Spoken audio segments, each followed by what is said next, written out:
Salut, j'espère que vous allez bien. Pour tous ceux qui me découvrent à l'instant, je suis Letty Déby et je suis sage-femme.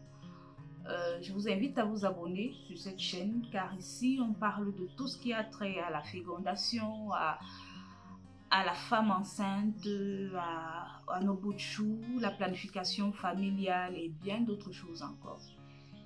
Alors aujourd'hui, on va traiter un autre sujet intéressant comme d'habitude. Aujourd'hui, on va parler des douleurs après accouchement. Comme je le dis toujours, l'accouchement, ça fait mal. Et justement, j'ai fait une vidéo là-dessus que je vous invite à aller regarder. L'accouchement, ça fait franchement mal. Avant que le bébé ne sorte, la douleur est intense. Vous avez comme l'impression que vos hanches veulent quitter. Dès lors que le bébé sort, cette douleur s'estompe instantanément. C'est comme si le bébé la sortait avec toute la douleur.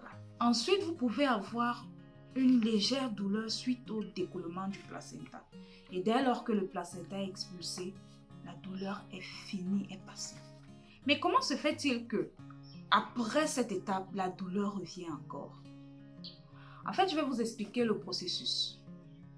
Vous voyez, toute femme a un utérus. Lorsqu'elle n'est pas enceinte, cet utérus est petit, sous forme de poire. Vous connaissez la poire. Et une fois qu'elle contracte une grossesse, au fur et à mesure que le temps passe, son utérus prend du volume, puisque c'est dans cet utérus que se produit tout ce qui a trait à la fécondation.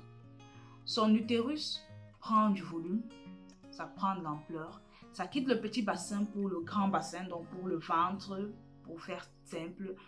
Et vous voyez votre ventre prendre du volume jusqu'à 9 mois. Après expulsion, justement, il faut que cet utérus retrouve sa taille normale. Donc, autant pour moi, l'utérus va se rétrécir, va se rétracter. Et c'est cette rétraction-là qui entraîne des contractions qui font mal. C'est ça qui entraîne des douleurs. Et ces douleurs-là, on les appelle les tranchées. Ce sont les douleurs post-accouchement. Ça peut passer inaperçu chez certaines. Majoritairement chez les primipares, celles-là qui accouchent pour la première fois. Elles ne ressentent pas ces douleurs-là. Je prends mon cas par exemple, ma première fille, après son accouchement, j'ai pas connu ces douleurs. J'entendais parler des tranchées, mais non, moi j'ai pas eu ces douleurs-là. Mais par contre, au deuxième accouchement, je les ai vraiment ressentis, hein? Franchement. Justement, c'est le cas d'une de mes patientes que j'ai reçue la semaine passée, qui a accouché d'une jolie petite fille. Et après, waouh, la douleur était intense. Puisque chaque matin, on vient la voir lors de la ronde. Elle se plaint des douleurs atroces. On a dû l'examiner même, un examen physique. Et on touche au niveau de l'utérus, ça fait mal. On dit tout simplement que c'est l'utérus qui se rétracte. Et c'est pour cette raison que tu as cette douleur-là. Chez elle, ça l'empêchait de marcher, franchement. Quand je prends le témoignage des unes et des autres, certaines me disent que chez elles, ça dure souvent 2 jours. Ou alors, d'autres me disent quand elle accouche une fille, ça met plus long par rapport à quand elle accouche un garçon.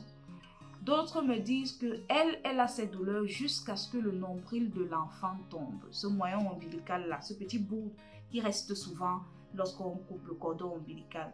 On appelle ça le moignon ombilical. Lorsque ça tombe, tant que ce n'est pas tombé, la douleur ne va pas s'estomper chez elle. Donc si ça dure 4 jours, 5 jours, 1 semaine, elle aura mal durant cette semaine-là. Si ça dure 3 jours, elle a mal durant ces 3 jours et après c'est bon. Donc ça, ce sont les avis des unes et des autres. Et ça, ce sont les commentaires des unes et des autres que j'ai recueillis quand je leur posais des questions sur ce plan-là. Donc, comme je le disais, la douleur varie d'une femme à une autre. Elle ne ressent pas la même douleur. Ça n'a pas la même intensité chez toutes les femmes, cette douleur-là. Mais maintenant, comment soulager cette douleur? Après l'accouchement, on vous donne souvent une ordonnance. Dans cette ordonnance, il y a des antalgiques. Vous devez prendre ces médicaments. Ce sont ces médicaments qui vont atténuer la douleur. Je dis bien atténuer chez certaines. Bon, ça diminue presque. Chez d'autres, chez ma patiente de la semaine passée, on a dû lui faire des injections parce que c'était grandiose. Quand je la voyais, elle me disait que c'est un peu comme si elle accouchait pour la deuxième fois, qu'elle contractait pour la deuxième fois. Donc c'était intense chez elle. On a dû lui faire des injections pour que ça la calme. Quand on faisait le matin, en journée, elle était bien, puisqu'elle a mis un peu de temps à l'hôpital. En journée, elle était bien et il fallait qu'on injecte le soir encore pour qu'elle dorme bien. Donc ces douleurs ont duré, je pense, 5 jours. Et après 5 jours, c'est parti. Ceci dit, après l'accouchement, il y a des douleurs qu'on appelle les tranchées, qui peuvent passer inaperçues chez certaines et peuvent être intenses chez d'autres.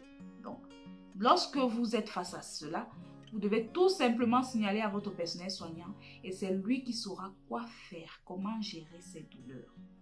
Naturellement, bon, on parle de l'eau tiède, une serviette que vous trempez dans de l'eau chaude et vous déposez au niveau de votre bas-ventre, ça vous soulage.